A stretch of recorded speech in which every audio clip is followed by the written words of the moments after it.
Hey guys, welcome back to Alabama Tractor Pickers. This video is going to be a little different today. It's not going to focus on one specific tractor or rescue, but it's going to focus on the repair of a very common problem you're going to find with a Farmall Cub, Super A, 100, 130, and a 140, and even the Farmall A.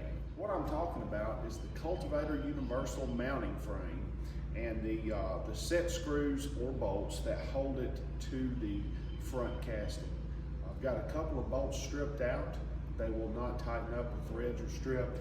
And I'm going to go through the method of repair, the only way to really fix it right. And we're going to show you how to do that. Here, let me get you in here and show you exactly what I'm talking about.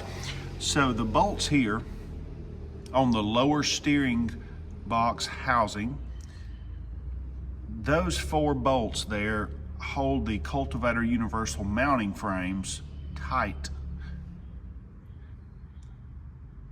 Originally, the tractors used set screws, a square head set screw, and most tractors, when you come across them, they're not going to have those. They'll be long gone, and they've put a 5/8 coarse thread bolt in there. That works just as well, but it will end up mushrooming the threads on the bolt, and you'll never be able to get them all the way out, etc.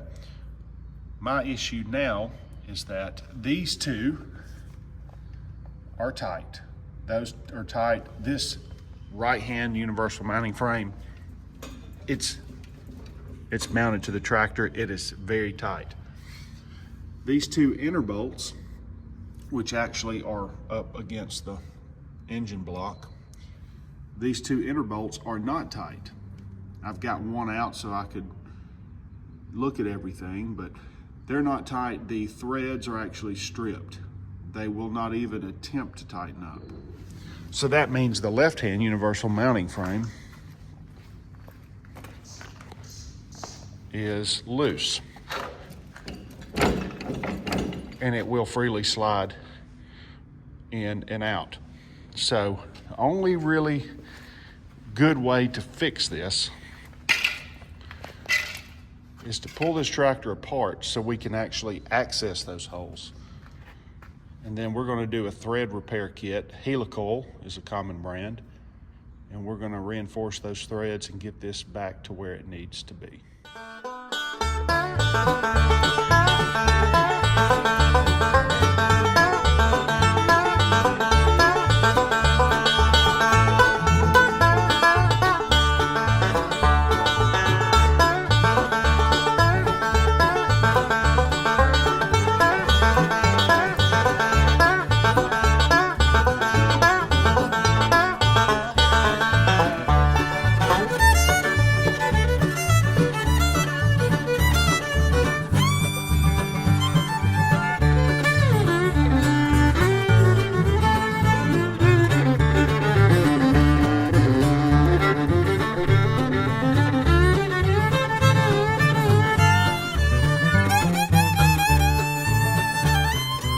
So we got the sheet metal off, and I got the radiator off and drained. Well, you see it just drained it right on the floor.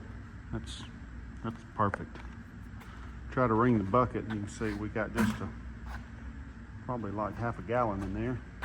All just wanted to run everywhere, so did the best we could with that. I'm going to end up replacing that lower hose there. The other hose looks to be good. The belt is good, and this upper hose is good. Depending on the radiator these 140s had, you can run into a problem on the upper hose. Now, I believe that one would be okay getting one, but that one's fine. What happens is if you get a 140 that has the factory radiator, which this one is, there's the IH tag. But if you have, and this one says Melrose Works. If you get a 140, it has a factory radiator, but the neck is taller, And it has also, there's some other differences, and I can't remember them offhand. It's been 3 or 4 years, but there's other differences where you can just tell the radiator is different, okay? So if you have a radiator that doesn't look like this one, and I'll get it out so we can look, just kind of get an idea of the tank, sides there, that has a little gusset plate on the side. But if you have one that looks a little different, maybe skinnier, I can't remember. But what happened is, and I did research on it back when I ran into it, sometime in 68 or 69, they had a strike, and maybe the parts supplier changed, there was a strike, and they had to source parts somewhere. So IH got a radiator from another manufacturer, and there's a select few, probably several hundred or a few thousand tractors out there with that different radiator. Well, I've had the pleasure of owning 2 or 3 of those, and they were all that same year. So that made sense, it all lined up. And I ran into the problem is because the aftermarket hose, or the hose you can get here, is a different diameter here and here, okay? And it didn't work. You couldn't crunch it down and make it seal off. So what I had to do in those cases was reuse the original hose, and I just happened to have one that was far gone. I had a parts tractor, found one, we got it worked out. But that is a issue you would run into if you happen to have one, so just kind of keep it in mind when you're redoing your tractor or working on it. So having said all that, we've got it all off. We're gonna take the cultivators off the front, the universal mounting frame, the toolbars off both sides, get that out of the way. Then I'm gonna pull this bolt here, this bolt here, this bolt, and then this bolt, unfortunately, way down in there, it's going to be a pain. And there's the back side of it. We're going to get those 4 bolts out, okay? I'm going to have to unclip the wires here that I recently hooked back up. We're going to have to take the lights off.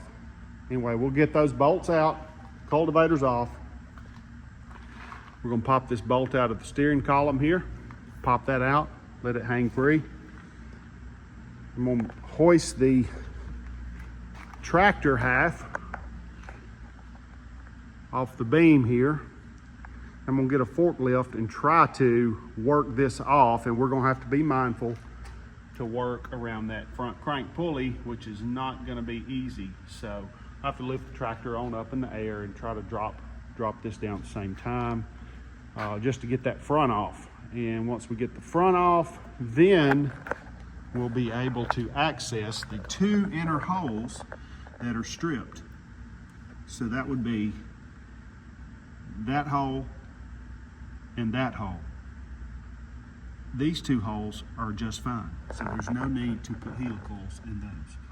Anyway, once we get all of that done back together, we'll do an oil change on the 140. Of course, we'll go back up with new fluid. I'll wash the radiator out. New clamps, new hose, and we're gonna run this thing, put it through its paces, make sure she's good, because I do have this one pre-sold as I usually do. So, all right, here we go. Let's get to work. It's not going to do itself.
that wasn't too bad. I say all in all, probably took me an hour to get everything done. Wasn't bad. Working alone is really the biggest challenge. Got our front section, steering box and axle parked right here for right now.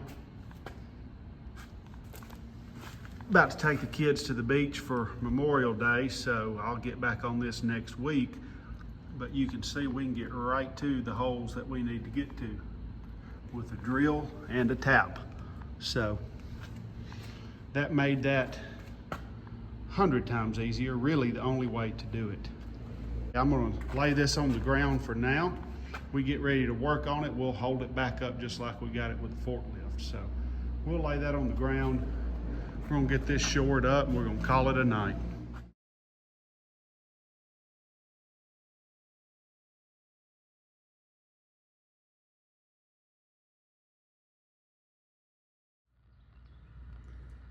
Well, we've got 4 gallons of milkshake that came out of the transmission. Guys, don't fret over having milky oil in your transmission. No, it's not good, but it doesn't mean you have a major problem. All it means is that oil was probably not changed once a year, and it's probably condensated because that cast iron, that cast metal condensates with the different temperature cycles throughout the year. And so it sweats and you get condensation in there. It doesn't take a whole lot of water to make it like a white milkshake. You also can get water in through the shifter, you know. It's just, you're not gonna get a ton. It's not gonna hurt anything in there with it looking like that. You know, it may form a little bit of rust on the underside of the shifter, but everything's coated. And another thing, why 4 gallons? This transmission, and it's the same on an A, a Farmall Super A Farmall 100, a 130, a 140. It's all the same.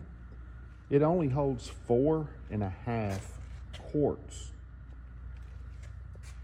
not 4 gallons. Or 3.5 gallons, whatever that is. It holds 4.5 quarts. Again, not gallons. If you have a 90-degree PTO belt pulley that comes off of this and comes over, you add another quart to 5.5 quarts. But the way this transmission is configured, standard PTO transmission holds 4.5 quarts. Okay. So yeah, your seals are gonna leak. Seals are gonna leak because it's got so much fluid and the pressure, it's just gonna push it out the seals. So that's a tip for the day, 4.5 quarts. Yes, there is a level plug right behind this tire and this fender, okay? Right down here around this brake rod. Nobody can get to it unless you disassemble half the tractor. Don't worry about that. Just fill it up, drain it out, fill it up with 4.5 quarts or 5.5 quarts, whichever one you got, and be done. That's all you need. It's a splash lubricated system. You don't need any more than that. So if your transmission seals are leaking, try changing your fluid and drain it out and see how much is in there. Just don't go dumping a bunch of fluid in, and fill it to the proper level, and I think you'll be okay. So hope that helps somebody out there. Okay, so well, that's safe, I guess. Sure, let's do it. I've got the steering box, the front end, the whole casting there. I've got it stood up and supported the way I want it. It's against the forklift. It's not gonna roll forward on me. And I've got it raised up just to the right angle that I want. Let me get you in here and show you what's going on. So, right here is the lower steering box housing. The joint is right along this casting here. So you got the upper steering box housing, you got the lower. The lower steering box housing not only houses or fastens the axle to the front end of the tractor, it also has this cast piece that has the square hole for your cultivator universal mounting frame. There and there, and it goes all the way through. So this universal mounting frame holds the front cultivator zone. It's the upper lift linkage, I guess you'd call it, for the cultivator toolbars. And to hold it in place, you've got this series of 4 bolts or set screws, which is what it should be from the factory. Most have had bolts put in them over the years. It still will work probably just as good, but they will mushroom on the end. You won't be able to get them out a lot of times. Anyway, so what's happened is this hole and this hole are stripped. They will not tighten down. The cultivator frames just shake around. These 2 holes are fine. They tighten down perfect. No issues there. We're not going to mess with these 2. These 2 tighten down the left universal mounting frame. These 2 tighten down the right side. So in order to get to these 2, I had to take this whole front end off because, as you can see, the engine block bolts up right here. So this one and this one are essentially up against the engine block. Can't get in there to it. The best and only way to fix this is to either replace the whole casting with another good used one, and then when you do that, you break your steering box open, you have to rebuild all of that anyway. The next best solution to fix it is to helicoil it. Helicoil is just a thread insert, and for the most part, it's going to be stronger and better than just the standard threads in this casting. So what we're going to do is going to fix it right. You know, there's other methods people could use. They may try to drill it out, tap it to a bigger size. Yeah, you could do that. But you could also possibly braze, not weld, but braze a nut here. Then you'd have some threads, but let's be honest, it might break off under stress. So this is the best way to fix it. And we're going to tackle that now. The helicoil kit, I'll show you. So what I'm going to be using is a Permacoil, which is the brand. Helicoil is a brand name, doesn't matter. You get 6 thread inserts. We're going to only need 2. You get a special tap for the helicoil, and then you get the helicoil insertion tool. Okay, I have a drill bit, which is a 21 30-seconds drill bit. It is a USA made drill bit, a high quality bit. I think this bit was about 30 bucks. I'm gonna use my variable speed battery drill. If that doesn't cut it, then I'll go with a corded drill, but I think this should do it just fine. I'm gonna pick a speed it cuts well at and stick to it. Got a little bit of penetrating oil to kind of help keep it cool, and some brake clean to clean the hole out as I go. So I think this is going to go pretty smoothly. I'll show you this bit. So there's our bit, 21 30-seconds. And I'll mention that the hole size for the OEM spec for that bolt is a 5/8 11, which is a 5/8 coarse. That's what my helicoil is for. So this will drill this out. It'll go back to the original spec. And I'll show you that a lot of times when you're doing these bolt holes on Farmalls, whether it's a final drive, implement mounting, or whatever, a lot of times people want to use a jig. Well, all that is to ensure that you drill as straight as possible and everything lines up. For this being a set screw style application, it doesn't really matter as much. So I'm just going to eyeball it. I'm just going to drill as straight as I possibly can and use this as a guide next to it. I could have used a long piece of alt thread, stick out more, but I wasn't going to go buy a piece just to do that. So I'm just going to eyeball it and do the best we can.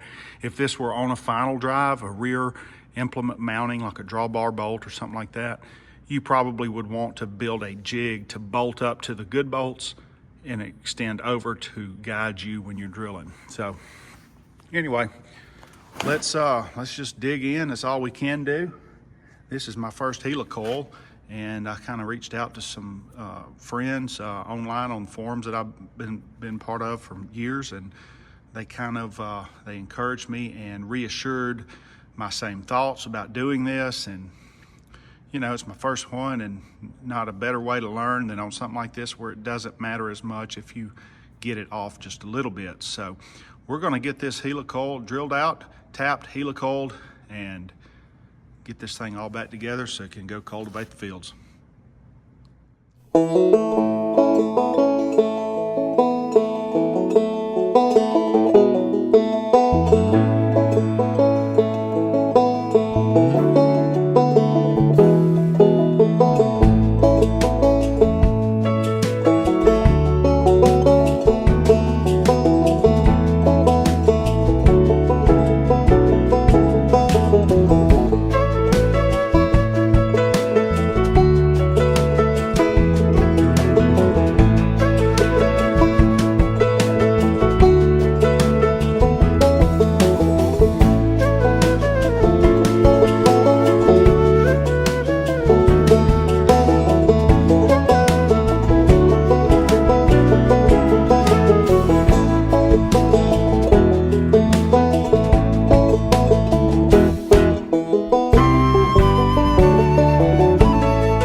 Just take a simple punch and a good heavy hammer.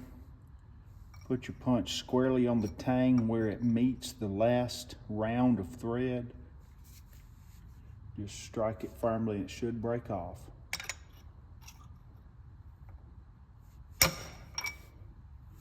Yep.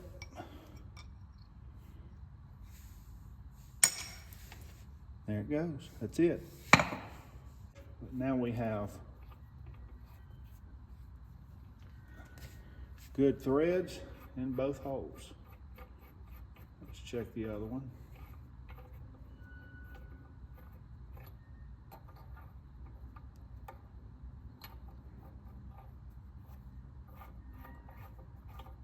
There you go. She's ready to mount the front end back on the tractor, mount the cultivators to this, and she's ready for the field. So now we've got the daunting task of getting all this back together. That's how you do it, folks.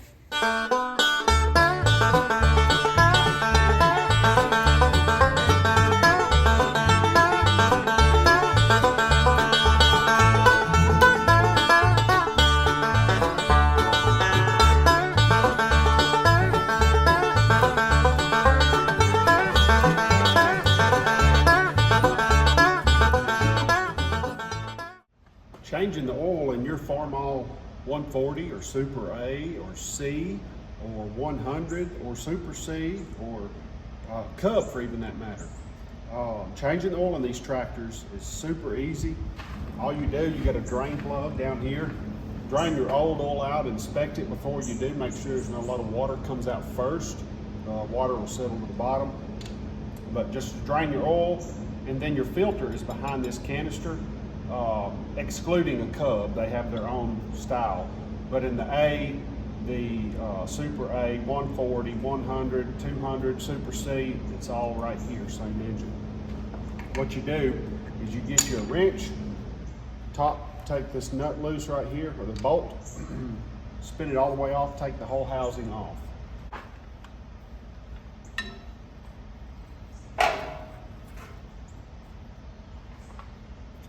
You can see this filter here has been leaking some, and I have a suspicion as to why. Of course, it could be a bad gasket, but these are notorious for people stacking gaskets on it and not realizing it. And whenever you stack the gasket, well, you're gonna have a leak. Here's your oil filter bolt. Don't lose it, don't get it dirty. It has a hole that goes all the way through it, and then that discharges up here at the top because oil goes through this bolt.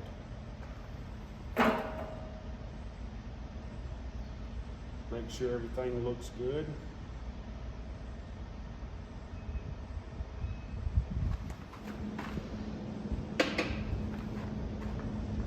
Just kind of bump the housing, get it loose. Sometimes it's stuck worse than others. Here we go. Pull the housing off, the filter. Inspect your housing. It's very clean. Here's your old filter. Oh wow, look at this. What a pleasant surprise. There's an OEM Case IH filter. Part number 376, 374 R91. Made in USA, printed in USA, manufactured for JI Case Company, Racine, Wisconsin. This filter is a dealer OEM filter. Now, based upon the logo, that would be mid to late 80s, more like mid 80s, but it could still have been a new old stock filter. The guy that had this tractor was actually an international, he collected and he's a purist, so he could have sought out an OEM filter for this thing. I'm gonna set this out. I may clean it up and put it on the shelf. So what you wanna do now is get something, a rag, and clean all of this up. And then I'm gonna show you what I was talking about with the O-ring. Okay, now that I've got you in here, I'm gonna tell you right now, whenever you're doing filters on these particular tractors, always use a O-ring pick or a gasket pick, a real sharp pick. You could use a pocket knife, a lot of people do, but this will save you a lot of headache. I have argued and seen where the groove looked clean. It looked like it had one gasket in it. I'd pull it out, yet to find I had a leak. Then I looked again by taking an O-ring pick and really digging in there, and there was a second O-ring. So what we can do, and I can see here, this one right there is actually raised up compared to the rest of it. So that was the source of our leak. Let's see what's going on though.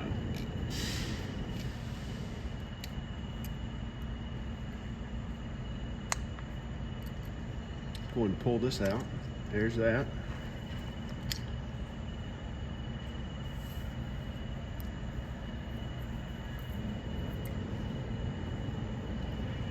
So upon further inspection, I'm thinking it was just a bad O-ring seal. I can feel how this one side is swollen and kind of cracked. It's just a dried out seal. So these things last, I'd say they last 8 years. The rubber degrades, it's just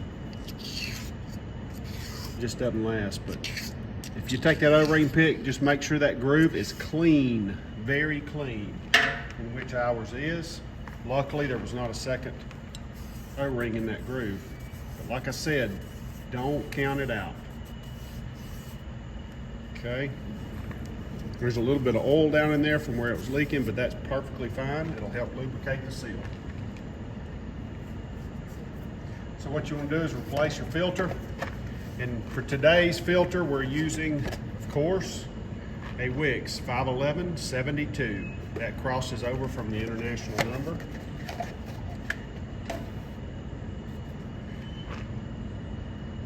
Wix 511-72.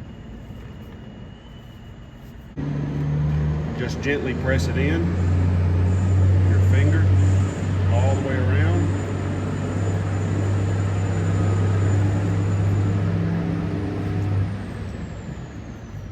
Make sure it doesn't roll. It may help if you use the pig to actually get it lined up and push down in there too. So be careful.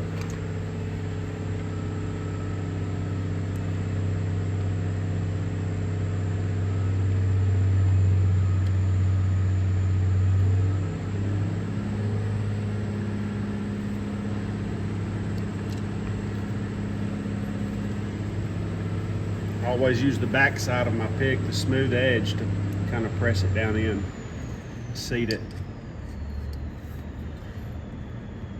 Somebody being careless when installing this could be the reason it was leaking. It could have been leaking since the day they put it in.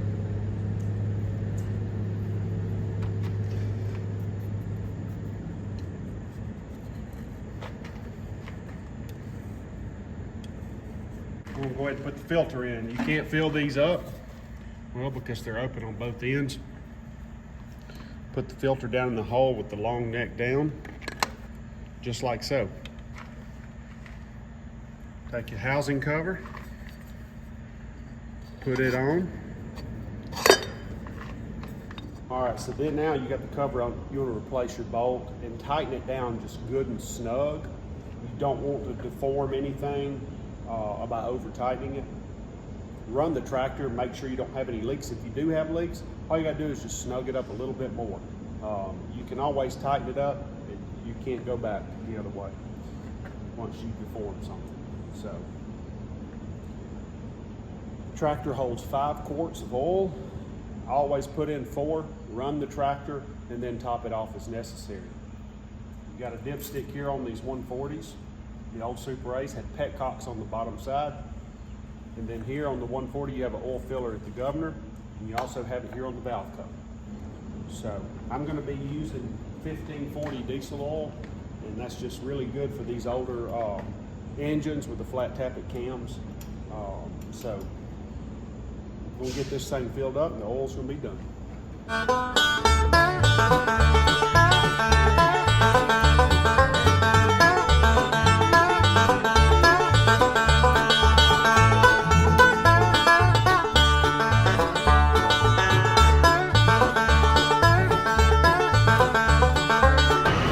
Okay, so putting the radiator back on, what you want to do first is put your hose and make sure it's cut to 3.5 inches exactly. But put your hose on this lower cast neck first on the tractor. Lubricate the whole hose so you can slide it all the way back farther than it's supposed to go. Get your radiator on and lined up and then work it back on. And if it's lubricated, it goes on a lot easier.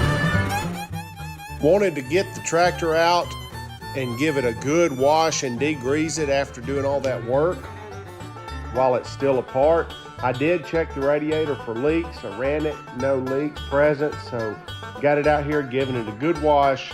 And once we get it all cleaned up, we'll get it in there and check it for leaks one more time, and then we'll button it all up and get it put back together.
Well, I've got to get the wheels back on the tractor as soon as I can because I've already sold it. As always, it's sold before I finished it. So it's going down to the great state of Louisiana where the crawfish are hot and let the good times roll. Enjoy this tractor, my friend.